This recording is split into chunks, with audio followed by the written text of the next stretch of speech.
Good evening, ladies and gentlemen. We'd like to call our meeting to order for Monday, November 27, 2017.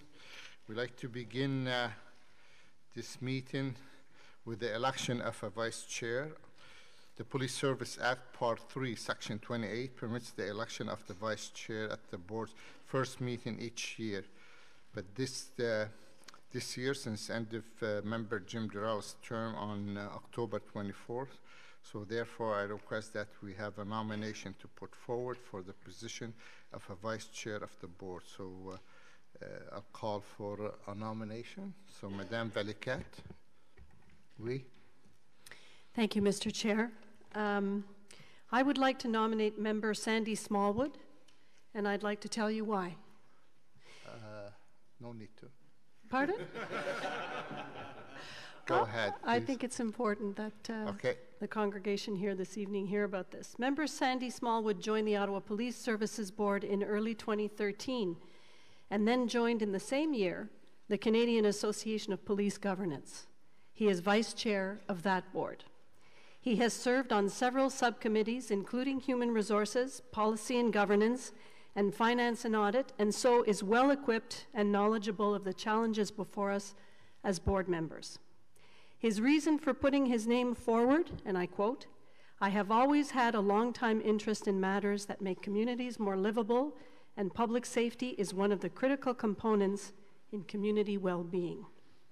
Since 1973, more than 40 years ago, he began volunteering his time on several boards and committees, including a brief time as municipal councillor in the former village of Rockcliffe.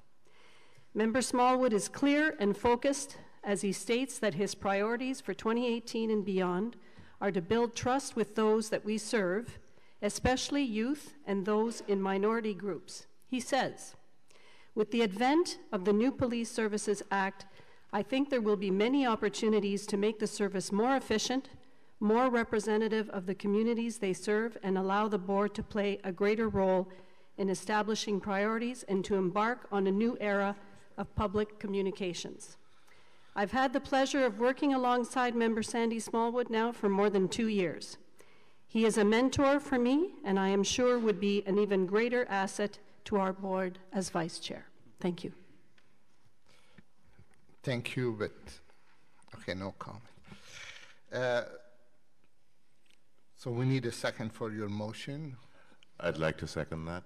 Okay, member Hubley mentioned it, and Nicholson. So we'll take member Nicholson as a seconder. Thank you both. Any other nomination? Don't make me regret that. Any other nomination? And now call for not to close. I need a motion to, well, first of all, I would ask Mr. Smallwood, would you accept after that long speech from member Valiquette, I think, okay, sir. Thank you very much. And I will call for motion to close the nomination for the position of the vice chair. Moved by member Hubley. So all in favor of Mr. Smallwood's nomination? Would you accept Mr. Smallwood? Well, thank you very much, folks. And some of us wish all the election were that easy. So congratulations and thank you very much.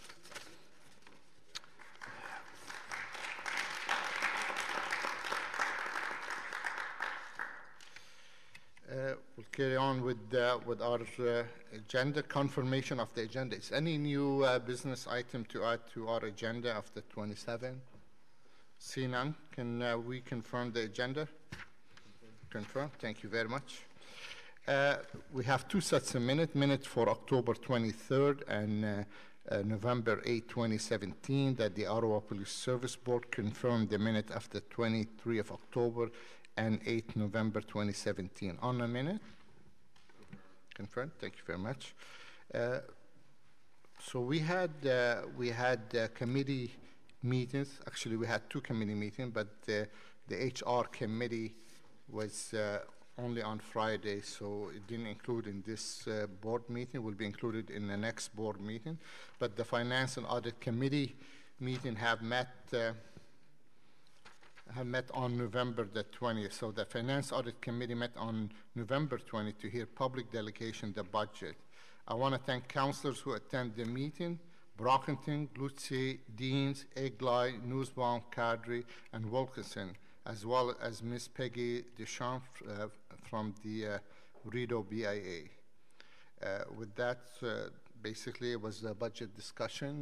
The meeting was about 2.5 hours, and we heard from the councillors, and I believe our staff answered most of their concerns, so I don't see any councillor here tonight to join us on the budget unless somebody else will show up after. Actually, we have a former councillor, Alex Cullen, and so we'll get to your presentation afterwards. So that's on the Finance and Audit Committee minute for November the 20th. So we should go budget first. So we'll go through the consent agenda, and we'll come back to the items will be held. So inquiries, I didn't hear any about any inquiries. Okay.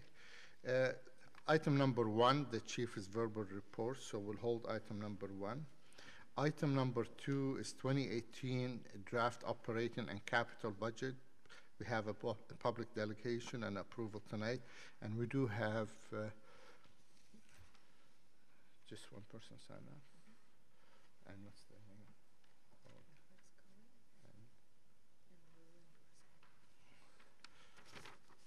So we do have the former councillor, Alex Cullen. Welcome to our meeting. He will be presenting to the board, and Mr. Dororsi. And I don't have to remind Councillor Cullen of the Collins rule, so 5 minutes per delegation. So, but we'll wait till we get to that item.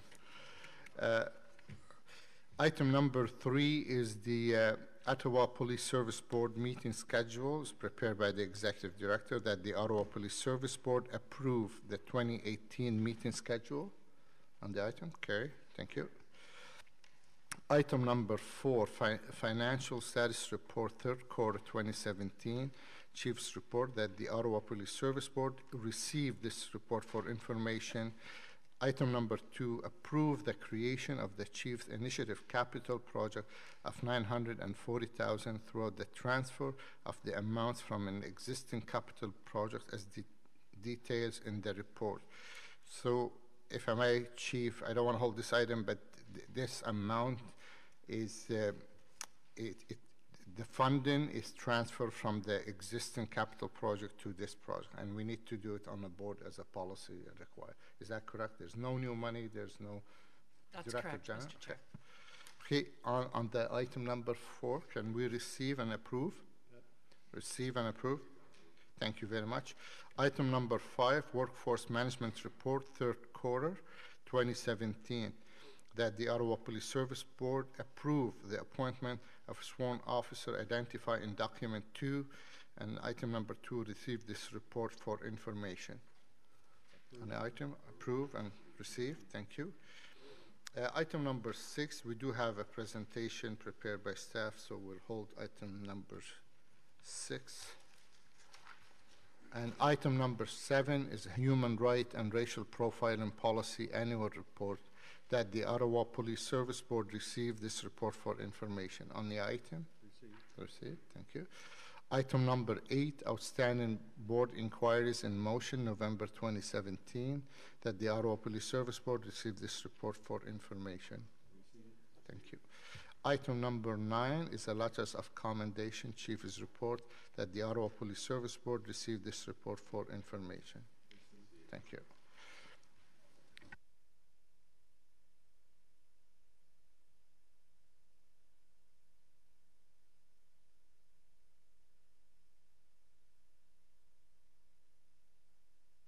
Chief, since we do have a public delegation on item number 2, if we can hold your item till after the item number 2, that draft budget.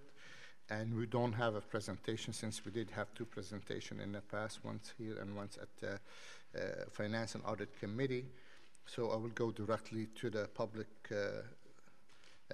delegation, if they like to join us on here, and we'll hear from our folks.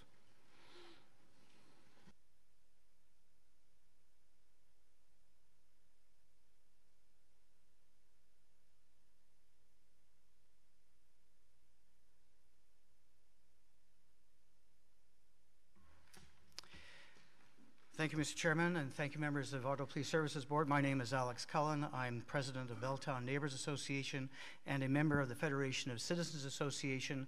Joining me is Roland Dorsey, who's involved with the Champlain Park Community Association and also a member of the FCA. We're here today to speak to you about your 2018 budget. As you probably know, the Federation of Citizens Associations is an umbrella group representing some 43 community associations across Ottawa. We are a forum to discuss issues important to our residents, which includes, amongst other things, budgets, taxes, and programs that affect the quality of our lives in our neighborhoods. Earlier this year, the FCA, through its Transportation Committee, initiated a review of the city's 2013 Transportation Master Plan, a supporting document of the city's official plan which indicates how our city is to grow its transportation system over the next 30 years. It identifies 4 modes of transportation: walking, cycling, public transit, and automobiles, and sets targets for these modes for 2013 to be accomplished through various strategies, including action plans, budgets, operations, and other tools. In reviewing the city's Transportation Master Plan, we in the FCA conducted a survey of our members on the issues and policies important to them and held a workshop with FCA members to analyze and prioritize these items. Last October, the FCA finalized its review of the city's Transportation Master Plan, and in November presented it to the city's Transportation Committee, which referred our report to city staff for their review. Among our 16 recommendations were a number that are relevant to the city's 2018 budget, which is why we are here today. 2 of our recommendations relate to public safety on our streets. It should come as no surprise to the Ottawa Police Services Board that our members are very concerned about safety on our streets. We have presented recommendations to the city regarding traffic calming and in support of the city's Complete Streets model, which ensures that all street users, whether they be pedestrians, cyclists, or car drivers, are able to cohabit city streets safely. In particular, we are recommending that the city commit to Vision Zero, a program that would seek to eliminate traffic deaths in Ottawa by a target year. We're suggesting perhaps 2030, the 175th anniversary of the City of Ottawa. Clearly, the Ottawa Police Services would be a partner in this, and we would ask that you devote appropriate resources to help Ottawa achieve that goal. Second, we are conscious of the increased public investment into cycling in support of the Transportation Master Plan goal to increase the use of cycling in our city. We support this wholeheartedly.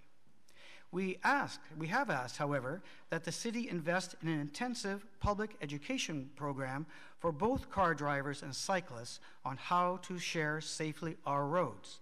We are asking you, the Ottawa Police Services Board, to devote more resources towards enforcing the safety rules on city streets for both car drivers and cyclists, so that indeed the roads can be shared safely.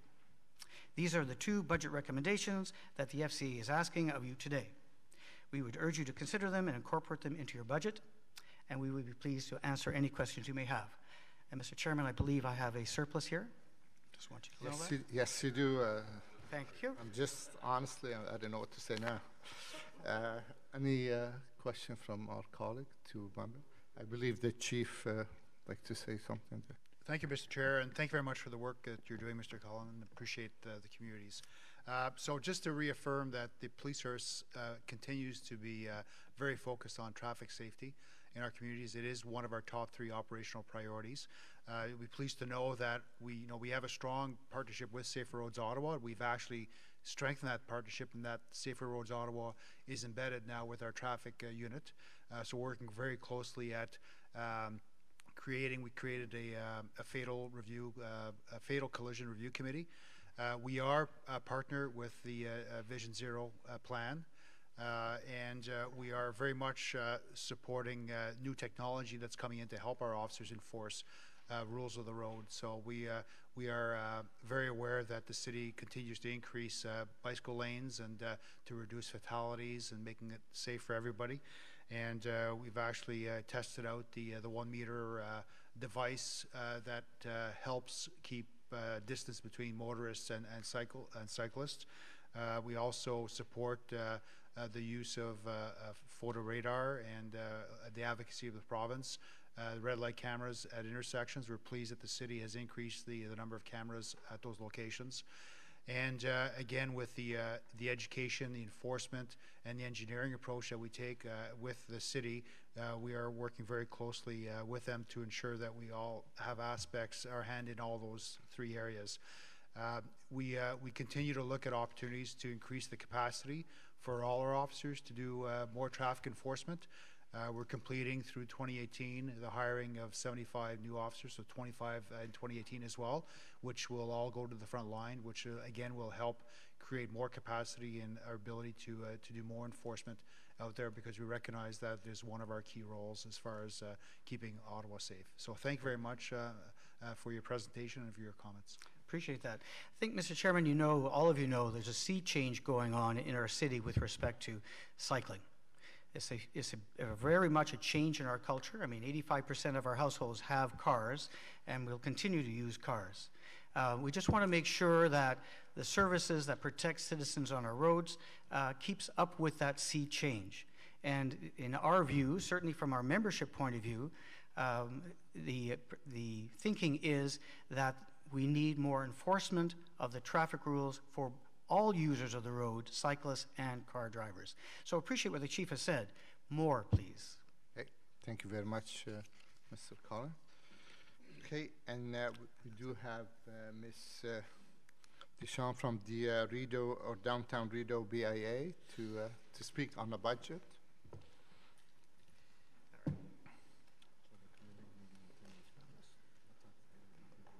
No, we'll talk about the budget now. Good evening. Good evening, ma'am, and you do have a 5 minute to present to the board. I spoke to OPS Finance Committee last week, and I'm happy to be here again this evening to speak to the full board to express the concerns of the Downtown Rideau BIA membership and some of our stakeholders in the new police model, specifically that there has been a reduction in foot patrol presence in Central District, is the district that we are a part of.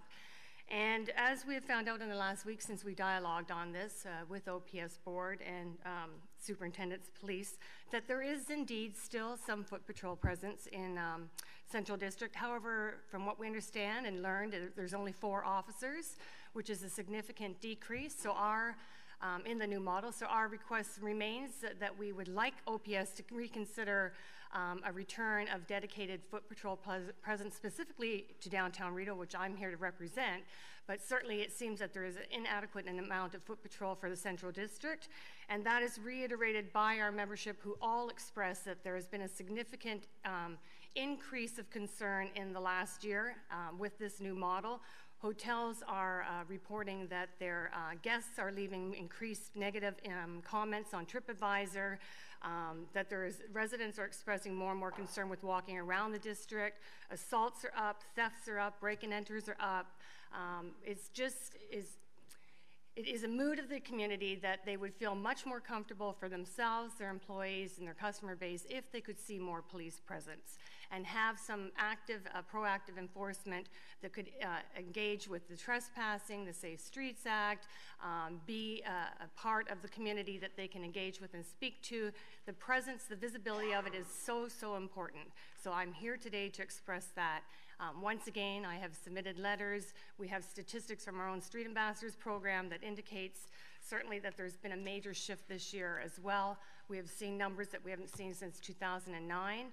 We see a significant increase in calls to ambulance, up 200%. So that is indicative of something that the public and members are calling a number, but not necessarily the number you want. They're calling 911 because they want immediate visibility and response. And those are potentially calls that could go elsewhere and maybe not waste those resources that an experienced officers on the street could intervene on and hopefully redirect appropriately. So with that, I will thank you very much for your time and hearing me once again today on this matter.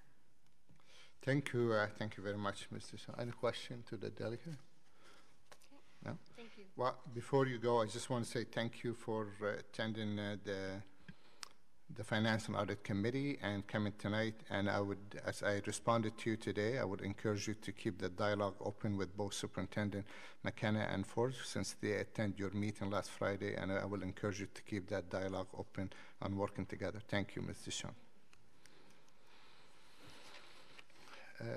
Anybody else sign up? Anyone else sign up to speak on a budget 2018 before we turn it to the board member asking question?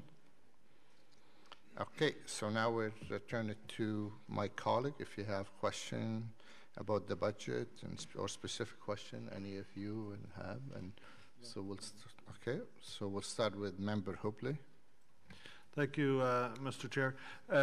For the chief, just wonder if you had any comment on that last presentation about thefts and break-and-enters and everything being up over the year before. Mr. Chair, we've seen, as you saw by the 2016 stats, we've seen a general increase in crime across the city. The downtown core is not immune to crime trends that are taking place. It's something we monitor very closely, and it's a trend from a violent crime perspective.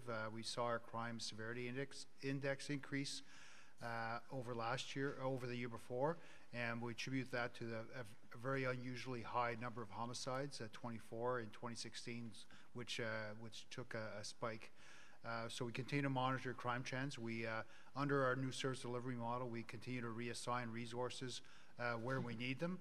The downtown core continues to have a vast majority, significant portion of our resources assigned there.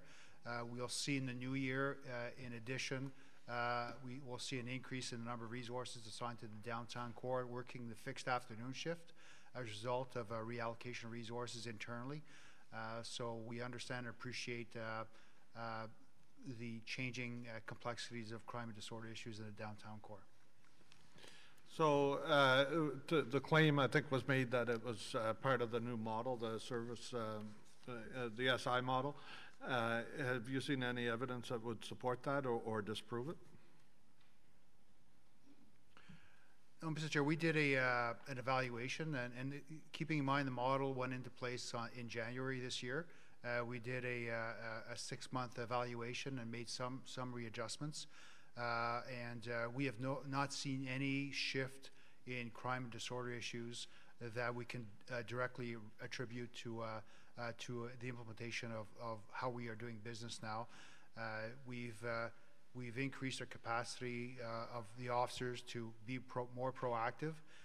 We have more frontline officers actually in the community, being more visible, out there patrolling in their vehicles, on bicycles and on foot when and where we need them. And that is all supplemented in the summer, and specifically at the downtown core with the reallocation of our school resource officers to the downtown core to deal with seasonal issues. And we continue to work closely with the counselors' offices and our BIAs to make sure that our downtown core remains safe. And we have a community advisory group as well that has been providing us feedback on the way we do business now, and that is working extremely well from the feedback we are getting from what we call the CAG, the Community Advisory Group.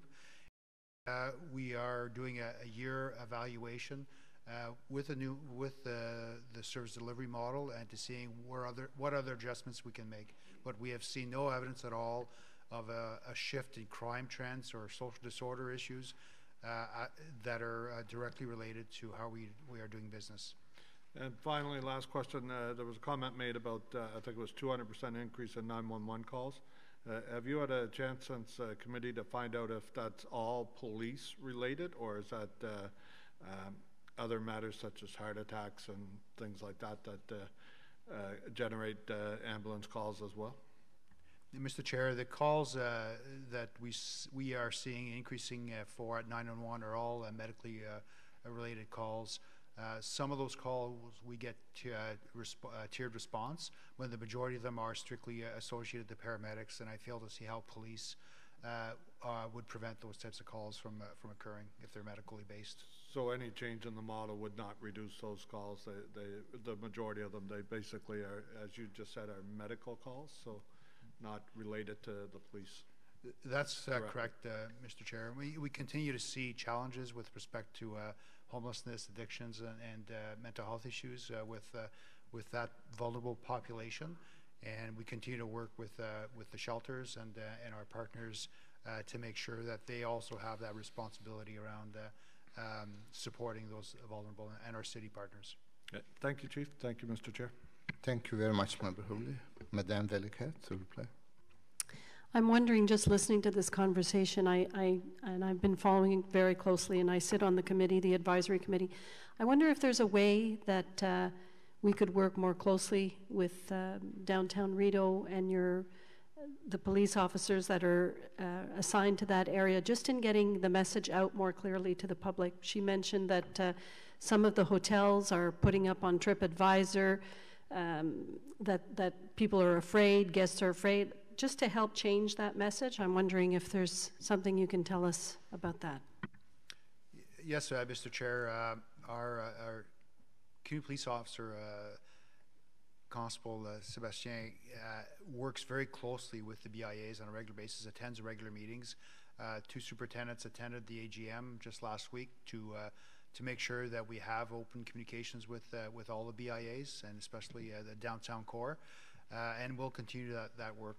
So Sebastien is very much integrated in that community and works very closely with the BIAs. And if there's any perceived gap from the BIA's perspective, we want to make sure that we're doing everything we can to make sure that we do have that open communication. Okay, thank you, Madame Velikat. Any other question about the budget? No. So I do have a couple of questions, and maybe I can direct them, if I may, to the director or maybe to Jeff. On page 118,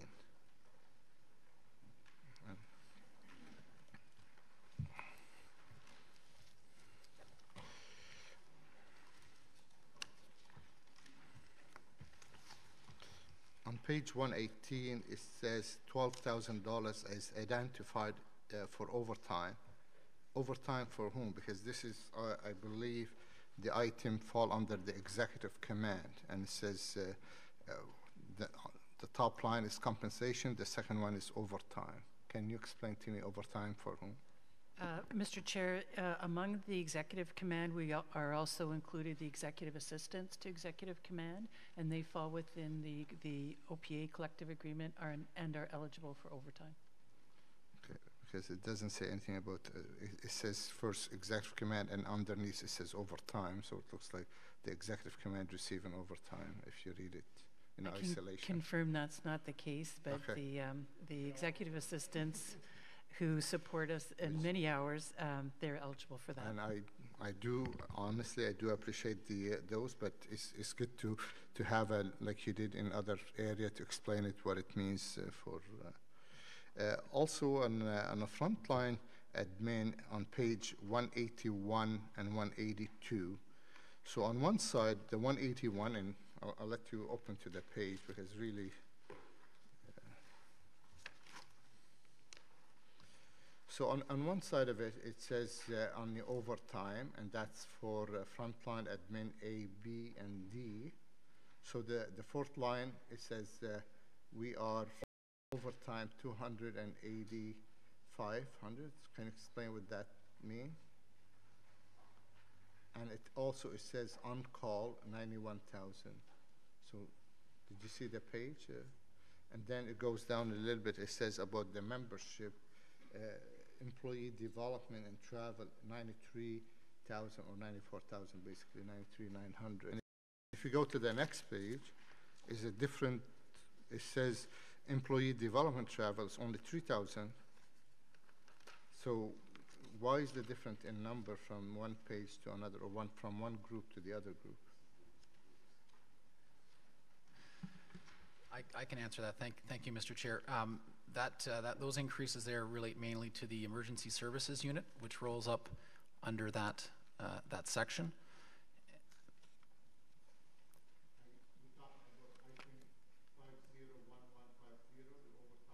Correct.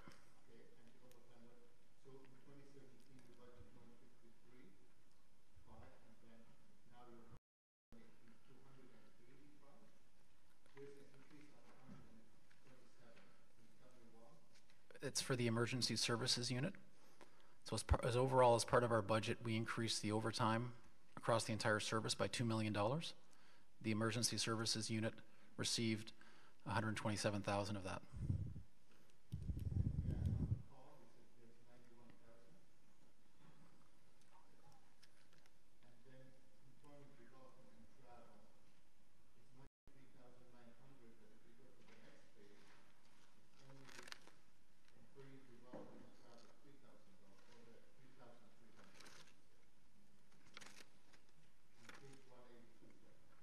Yes, I see that. And that again, that's due to so these two sections, you've got frontline admin platoons A, B, and D, and on the second page, 182, you have the platoons C, E, and F. Several of the admin sections under frontline and under patrol roll up under the directorate. It's on page 181. That's why you're seeing higher budget balances in some of the admin-related lines.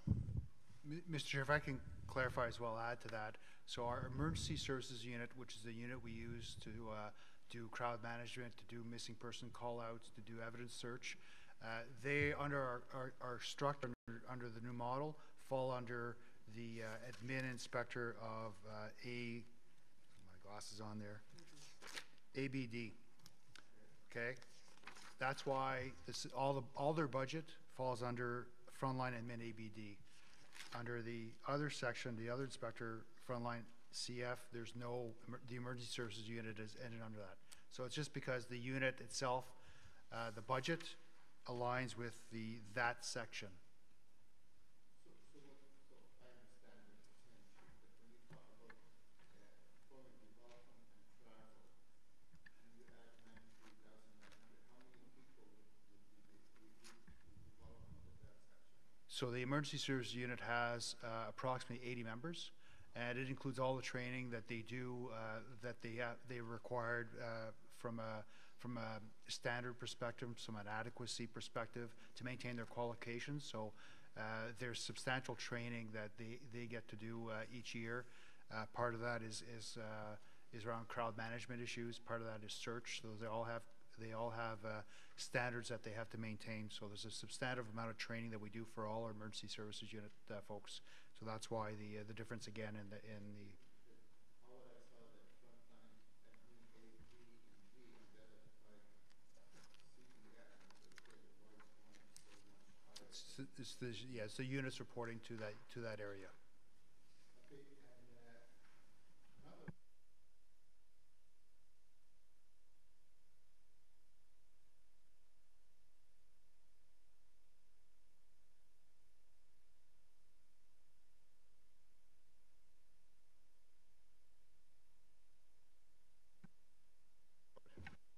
My mic was not on, I apologize. On page 122 and page 123, it says here some sections have dry cleaning allowance that don't require them, and has page 122 and page 123, community development, corporate communication. Mr. Chair, under the OPA collective agreement, sworn members are entitled to dry cleaning allowance, and in both of those sections, there are sworn members. The media officers are under corporate communication, and some of the staff in community development are sworn personnel. So this reflects their entitlement under the collective agreement. And that's a part of their collective bargaining? Correct. Okay, bear with me, guys. Because I'm all over, because it is all over some of them.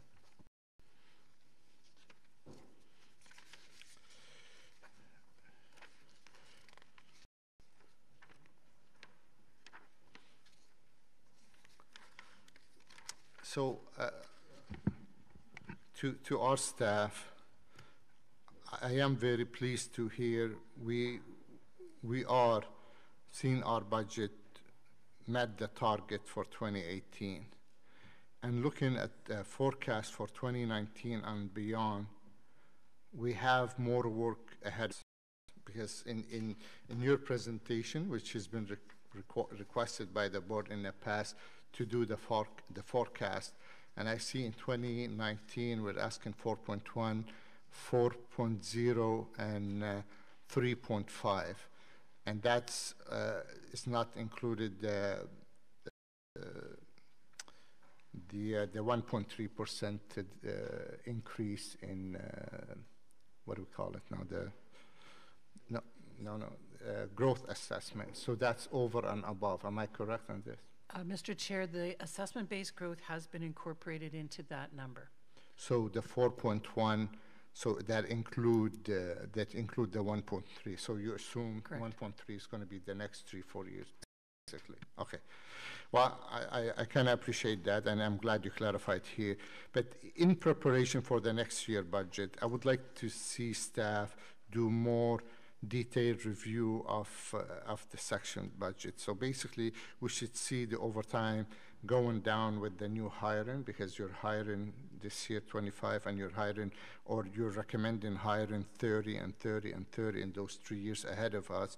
So I would like to see our staff diving in a little bit more detail about the budget. So if you the budget, because the way I see it, I'm not sure what the political landscape is going to be in the next year or the next term of council, but the next budget, it will be fall under a new council and probably the same mayor, I'm not sure. But anyway, so I'm not sure if that's going to be the number, going to be easy to say. So I'm trying to say to you, you need to do a little bit of dive or deep dive in it in detail before we just walk in and say the police wants to increase their budget. Because so if that's included the gross assessment, so that means you're going to have a little bit more than what's 2%. So this year's budget 2% plus the 1.3 is still 3.3. Next year you're looking to be 4.1.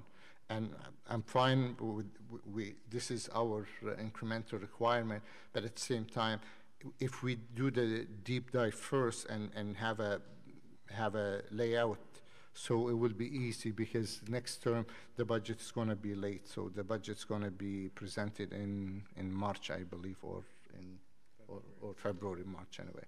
Just thought staff maybe should prepare themselves for the next budget. Mr. Chair, we always strive to present all the details of the year's budget. So the 2018 budget, we have the justification and the rationale why we're looking for the 2% increase, and where the monies are going through, what are the issues we're trying to resolve, and where the priorities are. And I can assure you that going into the 29 budget, we will present a full case with respect to any increase that is required to maintain the services that we are providing to our residents. So we will continue our practice of forecasting, but also in the year's budget, presenting the full details to ensure that the board knows exactly where the investments are being made. Thank you. Because one of the challenge, I got to tell you, as a chair, or wearing both hats on council and here as well, is to be able to justify the overtime is still taking place and still increase when we are increasing staffing. So we need to do a better understanding. It's not just for us here on the police board, but also for our colleague before on city council make any recommendation of any number. So that's why I said it'll be easy for us as a board and easier for the service to deep dive early and explain some of the challenges that the operation are facing. So it doesn't come no surprise to anybody. The 2% we talk about or we are hearing about is not sustainable anymore. But all I'm saying, right now, this is a great budget. We're gonna, you did what you can with the 2% and the gross assessment, but maybe in the next term of council, we need to do more detail about why they need to be more than, I'm not sure what the magic number is gonna be. So if no one else have any to add, I'd like to, that the Ottawa Police Service Board, item number 1, approve the 2018 draft operating and capital budget. On item 1, okay. Item number 2, direct the executive director to forward the budget to city council for approval. Okay, thank you very much. So with that, I'll turn it over to the chief for item number 1, the chief's verbal report. But before, I just want to say thank you to the finance staff, and really appreciate all the fact, like at the FAC, we had quite a bit of exchange and a lot of question, and I just want to say kudos to the staff doing a good job with the target and meet the target. And I think one of our colleagues who joined us at the FAC also is here, Councillor Fleury. Thank you for being in our committee and being here tonight as well, Councillor. With that, I turn. Thank you, Mr. Chair, and I also want to add my thanks to our staff, the executive, and everybody who worked very hard on preparing the budget, and I appreciate the board's support in moving this forward. So thank you very much, and congratulations to Member Smallwood on your election to Vice Chair. We look forward to continue to work with you, but in your new role as Vice Chair. There are a number of items to update the board on this evening, and starting with the Grey Cup week, I want to say a big thank you to all our members, to the partners, and all the fans who helped make sure this past week's Grey Cup festivities were a success. Our officers were dealing with the logistics of managing thousands of happy residents and visitors who came to Ottawa to celebrate a great Canadian tradition. They did a remarkable job of ensuring everyone had a great time and got home safely. And while dozens of officers were involved in the Grey Cup, it was a very busy weekend for our police service. We had several difficult calls that changed lives in our community, including a hostage situation and a high-risk missing person who was located quickly. On that note, I want to recognize some great police by Constable Stanley DeJong. This Saturday, he was called to a West End restaurant after reports of a man that had pulled out a handgun and fired a shot in the ceiling after an argument with the staff. Constable DeJong arrived to a volatile situation as the suspect approached him and tugged at the grip of a handgun. Constable DeJong was able to control the scene, and the man was arrested at gunpoint. The handgun turned out to be a replica air pistol, and the male is facing charges in the matter. This could have turned out far worse, and is just one example this past weekend that shows the excellent and professional work of our officers. As a police service, we work with our partners like Activa to eliminate violence against women in our city, and it remains one of our top 3 operational priorities. Every November, we work with our partner agencies to educate the public on this very real issue. Starting this week, we are supporting the White Ribbon campaign that encourages men, young and old, to wear a white ribbon to show their support for the elimination of violence against women. I'd like to encourage all of you to wear a white ribbon that sends a clear message that violence against women will not be tolerated in our city. A ribbon has been placed on all your desks. Our human trafficking unit spent 4 days this past week contacting and working to rescue sex trade workers within hotels around Ottawa.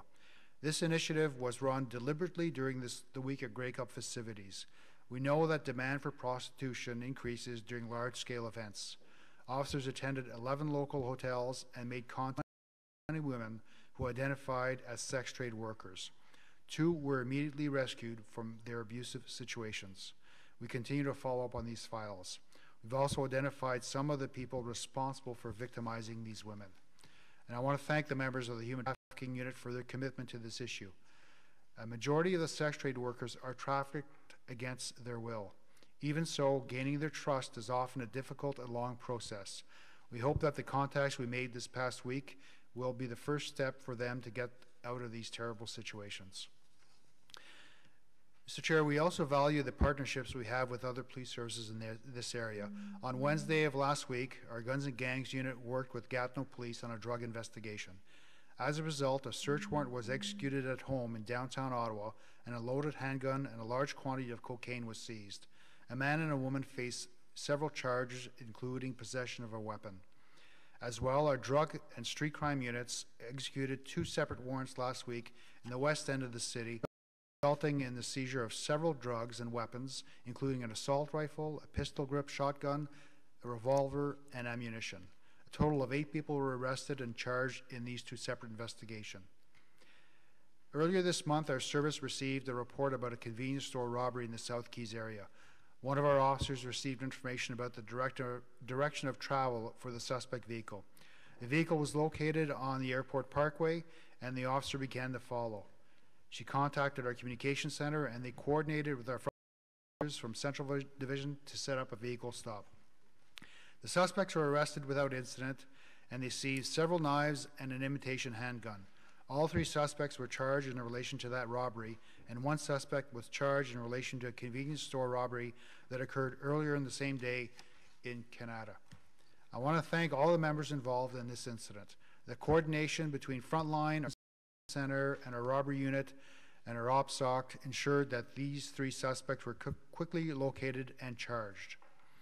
And finally, if you haven't signed up for our annual Human Rights Learning Forum on December 13th, I would encourage you to do so. It's a unique opportunity to interact with people from all the diverse communities that make up the City of Ottawa and exchange ideas on how to make this city inclusive for everyone. This year's session is being hosted by the Ottawa Police Service, COMPAC, or an LGBT liaison committee with a theme facilitating reconciliation by understanding the history of Canada's Indigenous peoples. Mr. Chair, that concludes my report. Okay, thank you very much, Chief. Any question to our Chief? So before, I just want to say congratulations on behalf of the board and all of us to Deputy Skinner, who surpassed 35-year service last week, or 36. I believe you were, okay, so I'm not good in math, but congratulations on a milestone, and definitely you probably started at age 14 back in the days, so congratulations on member. I asked and nobody said any question. Okay, okay.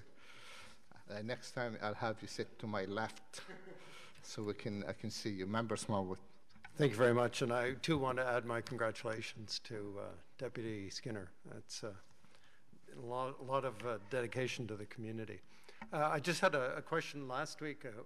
There were some pedestrians injured in interactions with automobiles, and I noticed that one of the things that the OPS had tweeted out was encouraging people to try to make sure they make eye contact with drivers before they step out on the curb, and I think these accidents occurred in pedestrian crossings. And I just wondered if you could let us know how, you had mentioned previously that you were working on getting a device that would indicate where people had altered the visibility of their windows, putting non-OEM coverings on windows so that you can't see the driver and you can't make that eye contact. How's that going? Mr. Chair, we do have devices in our traffic unit that do measure the tint, the amount of light that comes through a window. We attempted to advocate through the Ontario Association of Chiefs of Police legislation a change under the Highway Traffic Act. There was a motion that was passed at the AGM this year. However, we don't seem to be having success with the Ministry of Transport in changing the legislation and introducing that device and a percentage associated with the tinting on windows. We continue to push forward, but you know, there are a number of changes that we would like to see with the Highway Traffic Act, but the OCP is having some difficulty in getting those changes done. It's a piece of legislation that has some very old laws in it, and we're always looking at renewing it and bringing it to the 21st century. But that's the status of that. It hasn't been changed in legislation, but we continue to use it as a tool to be able to allow our officers to provide more evidence in court. Thank you, Mr. Vice Chair. Any other question on the Chief's verbal report? Okay, so on the Chief's verbal report, received. Thank you very much, folks. And now I'll turn it over to item number 6, which is Ottawa Police Service Gender Equality Audit. Final report, Chief. Mr. Chair, really pleased with the work that we have done with respect to ensure that women in the Ottawa Police Service have access to transfer opportunities, promotion opportunities. And you will recall that this work started as a result of a human rights complaint, which was resolved with the agreement that the Ottawa Police Service will conduct a gender audit. And what I'm really pleased with is that we have surpassed the expectations of what was expected of us out of the gender audit, and really put us on a path for the future that we are a police service that treats everybody equally, and that people have access to the opportunities of whether it's transfers within the police service. So I'll turn over to Director General Fraser and Deputy Chief Bell, who are co-sponsors on this work. Thank you, Chief. We're very pleased to be here tonight because this is phase 4 of the work that we've been doing for 24 months now on the gender audit.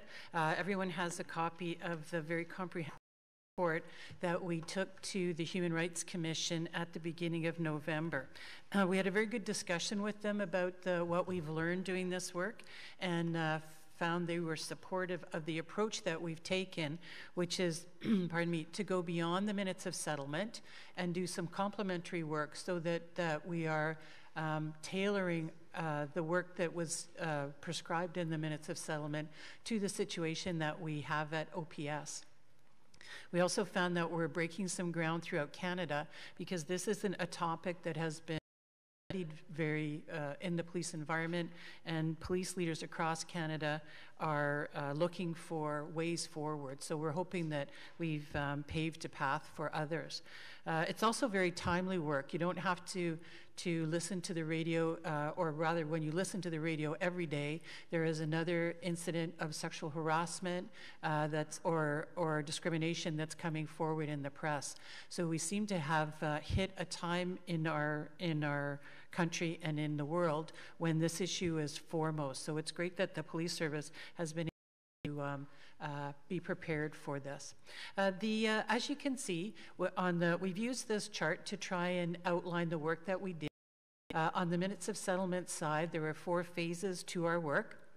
This is the concluding phase. We believe we've met the terms of the MOS. And on the other side of the chart, we've shown other work that we've done. So it includes looking at the culture and other barriers that exist when you tackle the topic of gender equity and family status. Dr. Dutsbury and her PhD team came in to help us get some ground truth around this issue in our organization.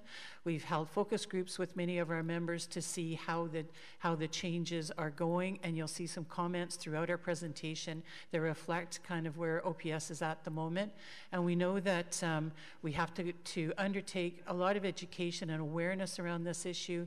It's not one that we have a lot of depth within our organization. So we've had a phased-in approach. You've seen the work unfold over the past 24 months, and we outlined the purpose of work kind of at a high level so that we can all grasp what we've been doing. One is to remove barriers. We identified throughout this work that there were a range of systemic barriers that were preventing equity or equality. We also wanted to close some gaps in our existing processes as we compared them to best practice in gender and to the audit work that we did. We realized that we have some gaps to close.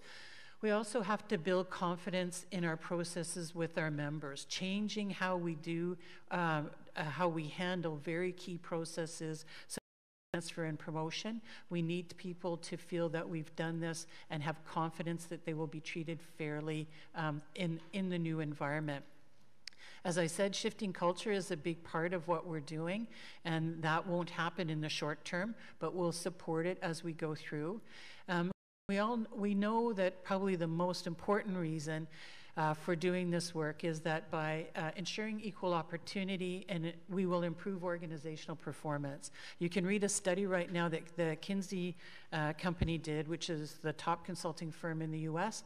They studied the Fortune 500 companies, and Fortune 500 companies that have a balance of gender make more money. That's because they perform better, and the voices that come to the table in decision making help them do that. Here's a quote from some of the work that we did in focus groups and by interviewing more than 121 people on this. So I don't know if this is a man or a woman, but here's what they said. I am generally positive on the project and am aware that obstacles exist that may prevent women from getting onto the job and into the promotion and transfer processes. So what we're seeing there is some of the kind of the ground truth around what we're doing to try and shift, and some people recognizing the need for this to create fairness in our organization. The next 2 areas that we'll cover are very nitty-gritty ones. As part of the minutes of settlement, we were required to look at 3 of the key policies in our organization. 2 of them are promotion and transfer. This is how members in our organization move throughout the organization to gain experience and how they progress through the ranks. So what was clear when we, through the minutes of settlement, was that we had some changes to make in order to have these policies meet our standards. In terms of gaps, we didn't allow people who were away on leave to apply for promotion. That meant that if you were a woman on maternity leave, that you missed out on that opportunity, which is not fair. We also introduced ethics statements for all our panel members and the process administrators. That's been a trend in our work. We've always asked the applicants to do that. Now we've expanded that, so it's clear that ethically you are bound by standards when you participate in these processes. We've introduced an accommodation placement process, which is new.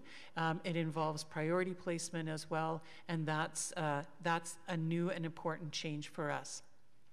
Some of the barriers that we realized in both these processes, things like how does your supervisor play into either promotion or transfer? Instead of asking for recommendations, which were considered a barrier, we've had supervisors confirm that the members are eligible for transfer promotion. So it's one last step in entering these processes, and we're looking for supervisor awareness that people are coming into the process, but not their confirmation, because we found that was a step where bias came in. We've also expanded experience considerations. In the past, often experience was only valued if it was directly earned within Ottawa Police Service. We've recognized that actually police experience from other places or other similar types of experience earned in other vocations and jobs makes a difference and should be included. To build confidence in the processes as these are unfolding, we've introduced an independent facilitator in each panel. So there's an independent participant who observes the panel and ensures that equity is maintained and it's as bias neutral as possible. We've now ask for diverse representation on the panels. Before, as a woman, you might go in front of a panel that didn't include any women. We're changing that. There's a bias-neutral review of questions and scoring guides before we go in. When you look at questions from all angles, you sometimes find that there are actually ways of asking the question that preclude people from understanding it, depending on their we've also looked at educating everyone in the process. So for the most recent inspector process, the panelists, the scorers, the interviewers themselves were all educated on bias-neutral scoring and interviewing, so that we're trying to expand our understanding throughout the organization of the importance of bias-neutral environments. And we actually got a lot of positive feedback for that. The equitable work environment, we deliberately have not called this an accommodation policy. That's how they're often titled. Accommodation is one of the most loaded words in policing. So for Ottawa Police, it will be called the equitable work environment. And the same kinds of principles flowed through to this policy from the other two.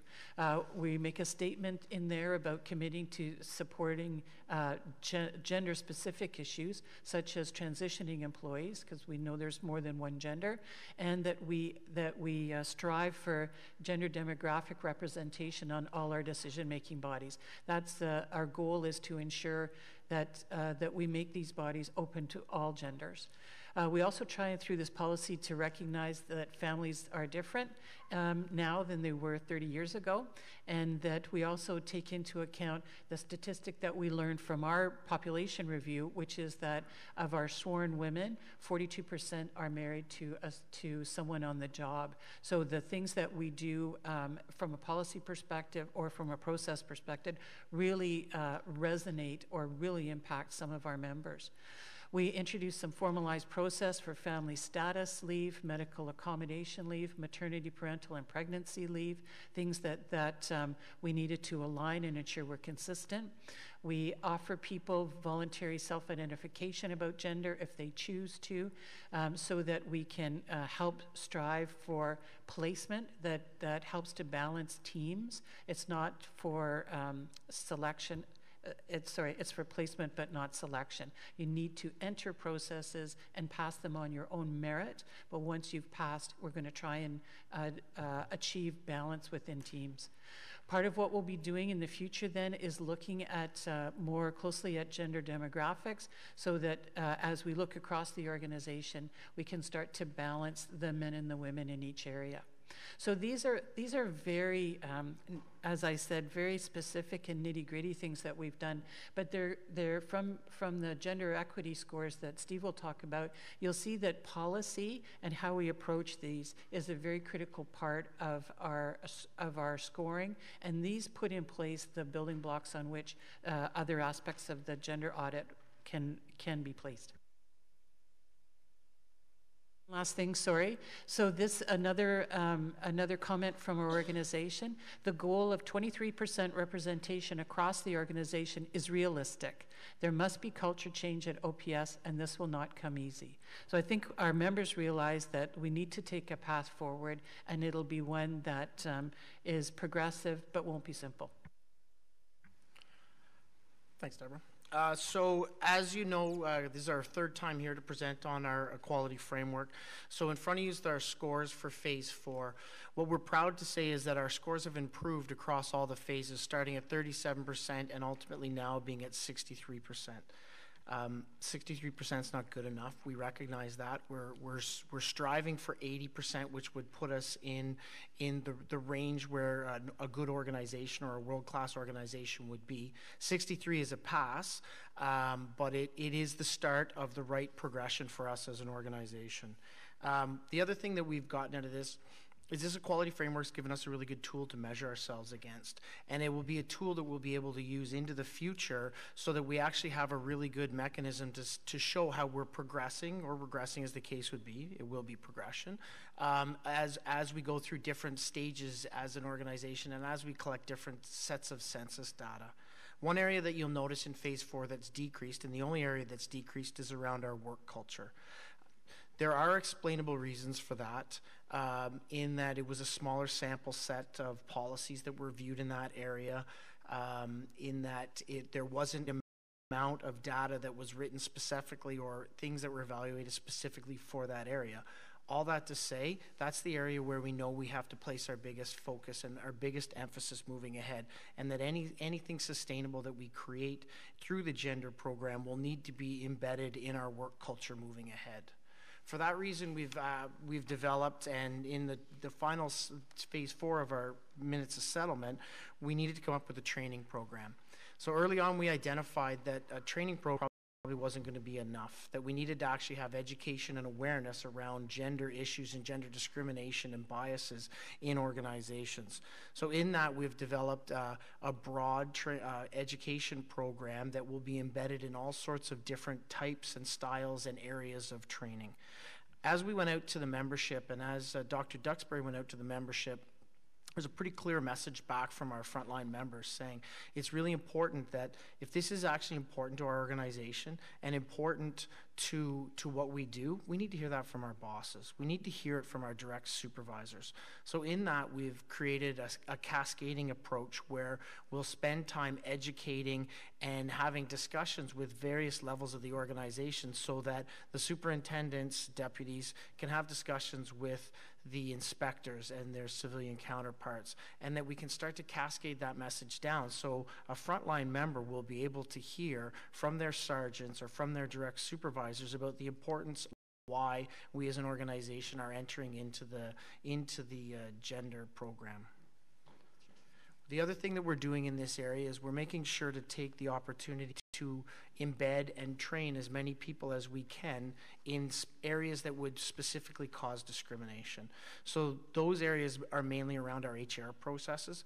Anytime anybody's involved in a transfer process or a promotional process from a screening perspective, they will have more in-depth and intensive training around bias and how to deliver bias neutral processes.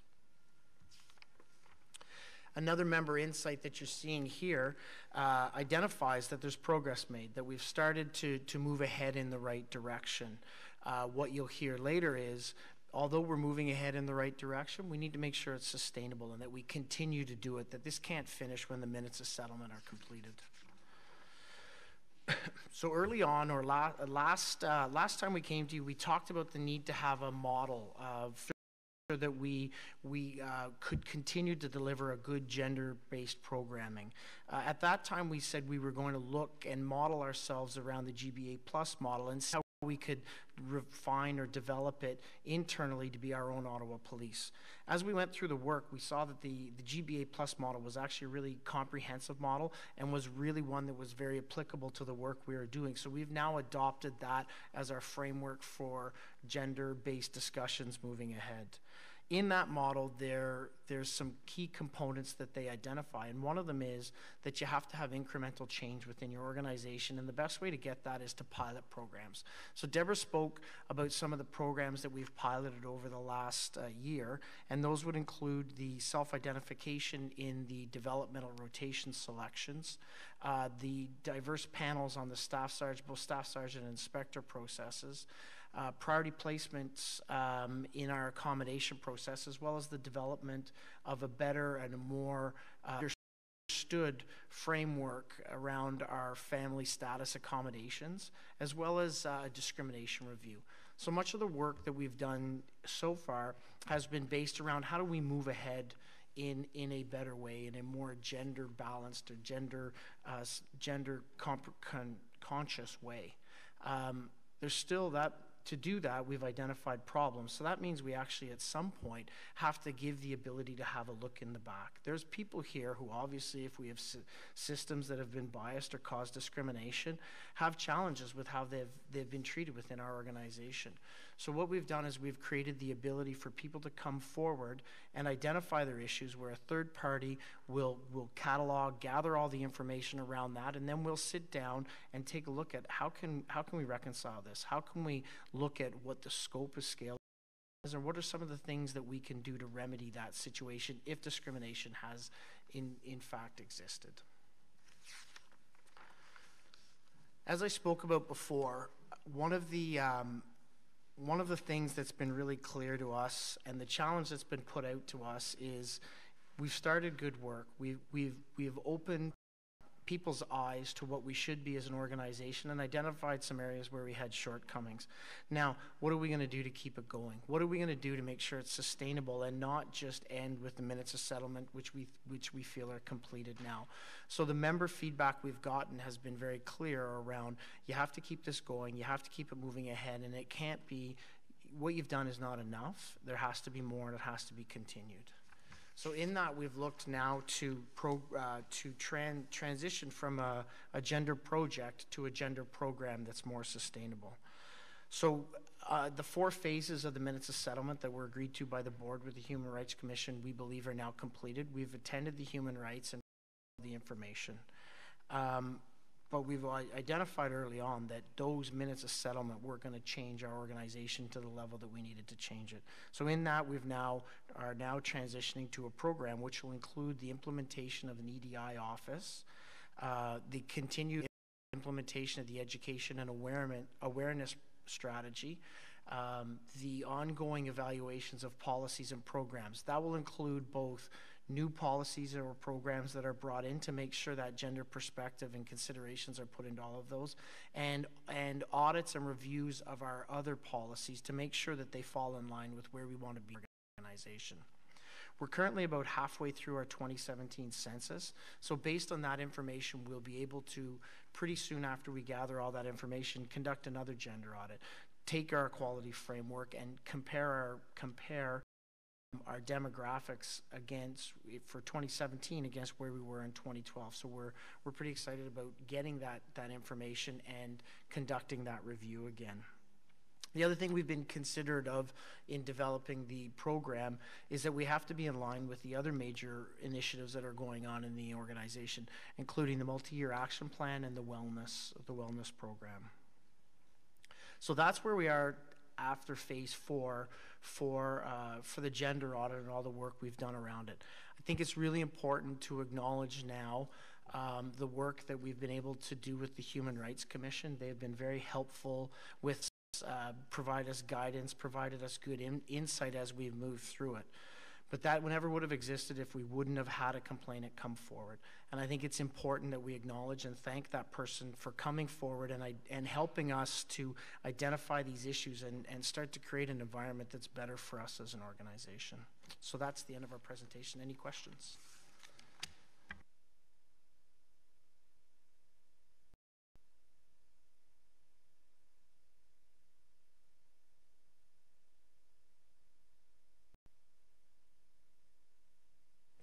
Thank you very much, Deputy and Director General. We do have questions. We'll start with Member Velikat. Member Velikat.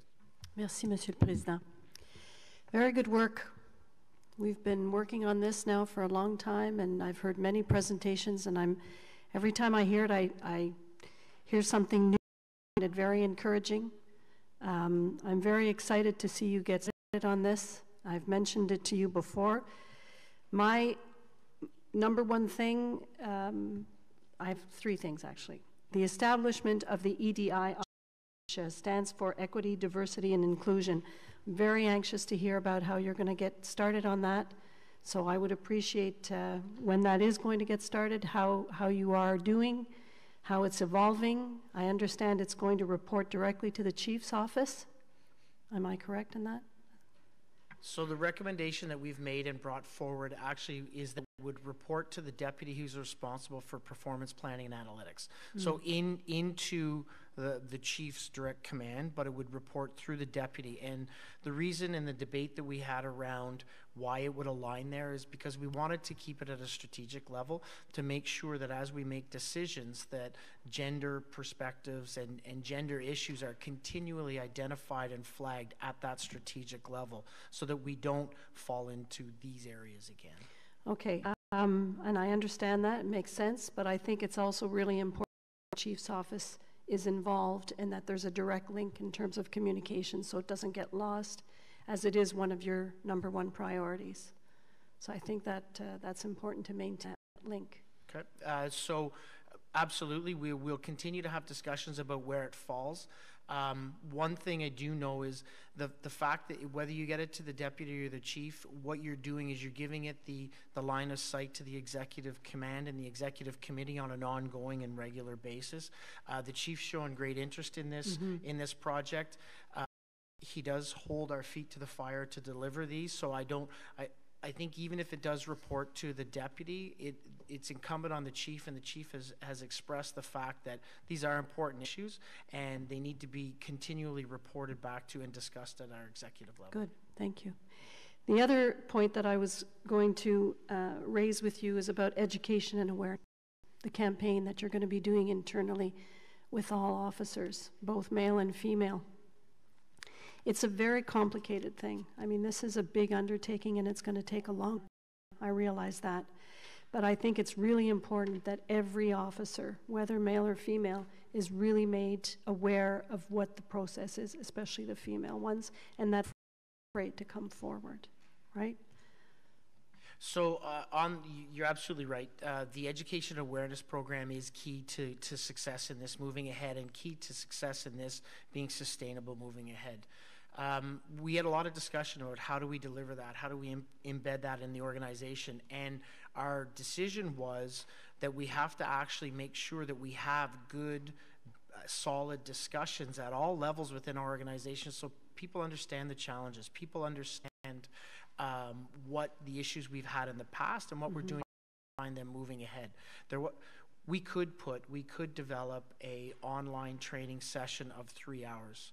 We decided that to just implement that and push that out into the organization wasn't going to be effective to make the changes we want. So we're keenly aware that there has to be discussions, there has to be dialogue, there has to be information available, and that has to be done in more than just pushing out an online training session. So we've actually taken the steps and are taking more time so that we can deliver that. And I think doing that second audit later, I don't know if it's in 2018 or not, you'll be able to gauge and see how successful you are in terms of your education, your awareness and education. So our intention will be to conduct another audit based on the equality framework that's been developed.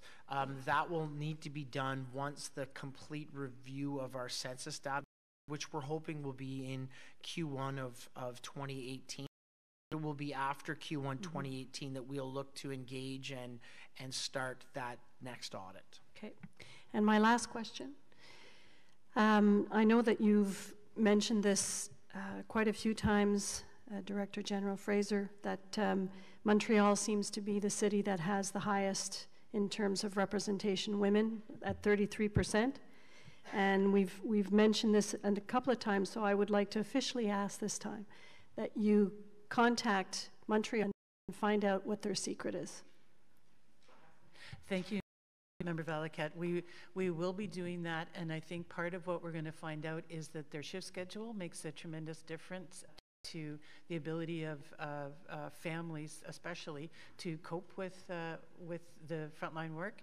I think the other thing we'll find is that there's probably a change in attitude there, and I see that starting to happen here. For example, when we look for indicators that the work is making a difference, this time around for our tactical team qualification phase, we had 3 women apply, and that hasn't happened since 1998 when Lori Lumley was our last woman on tactical. So I think part of that's a signal that the message is getting through. Our managers are taking up this is a priority for their units as well, and that their change is starting to happen. Okay, thank you very much. Thank you. Thank you. Merci beaucoup, Madame Valiquette. Mr. Vice Chair. Thank you. I actually want to follow up a little bit on what Member Valiquette said, but first of all, I'd just like to say what a tremendous job you've done. I think we've seen that coming back from the province, just how you've gone above and beyond, and I think you're to be congratulated for that. I think you've shown that you're taking it really seriously.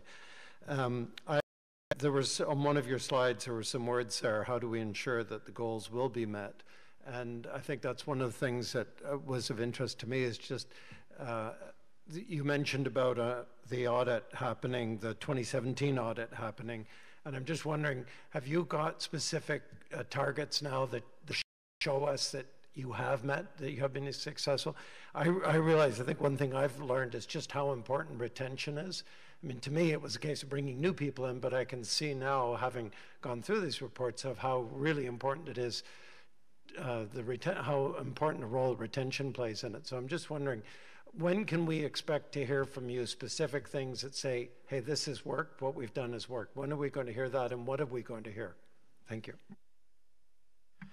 So I actually think we have some good examples that we're seeing on a regular basis. The tactical unit is a great example because that is one that was led internally by the leadership there. They came forward and they approached the gender audit team and said, we need to do a review of all of our selection processes to make sure that there's no bias in them. So that review was done, and in fact, there was no biases found in that review, but just the fact that they had engaged in that and moved forward on it signaled to our organization that that was an area that traditionally had been seen as a male-only area. The perception was that was now very open for women, and women started to apply to come into that.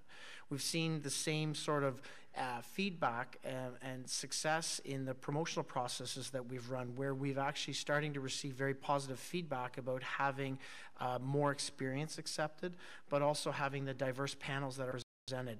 And in that, we've just completed an inspector's promotional process where we have a much higher number of women candidates that should be entering the pool once it's completed. So I think we are starting to see those anecdotal results. Once the census is completed, and once we have that information to put forward to do another complete audit, because the audit is more than just the census information, it's also policy background, it's also a measuring of work culture within our organization, we'll be able to bring information forward to you, but that won't be till mid or later of 2018. Mr. Chair, I'd add two things to that. What we know from transfer and from promotion, on the promotion side, we know that women on average wait till their 19th year of service before they become a sergeant, where men generally by year 10 or 11 have achieved that rank. So I think what we need to start doing is looking at those numbers and tracking them to see when do we actually see a reduction and a narrowing of the gap between the time that men enter the promotion process and women enter the promotion process. That'll be an indicator that overall our approach is working. The other thing that we'll do, and this is part of the gender-based analysis of the organization, we'll be able to pick out by section where women typically have not have succeeded in getting a transfer. So typically we've found that it's more the criminal investigative areas that it's more difficult for women to gain traction there. We'll need to use that GBA analysis, a demographic analysis, to see what the baseline is and then see over the next 5 years, are we able to shift that? So some things will be in the short term, some things will be, the performance metrics will be farther out. We'll also be looking in this census at retention, that very question, to see by looking at the last census group and this current one, where are we losing women and at what point in their career are we losing them?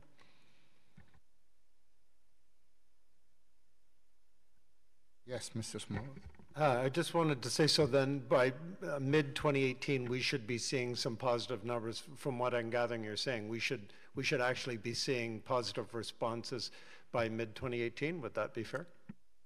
Yes, on the short-term ones you will, and on the longer ones like transfer, probably several cycles. Thank you. Any other question from our colleague? Well, first of all, congratulations to our team, and I think job well done when we go over and beyond what's been required from us to do from the Human Rights Commissioner. So obviously we have a lot of folks across the province are looking for us to see how we're going to manage this item, and I think I would like to see our team presenting next spring for the Ontario Association of Police Boards about this gender audit and how far we went over and beyond what was required from us. So again, congratulations to the team. I think Member Velikat and I, we're lucky we had seen the presentation ahead of time, and we had the book to take her home with us to the bedroom. So I just want to say to the team, thank you so much. Really a job well done to all of you. Chief, thank you.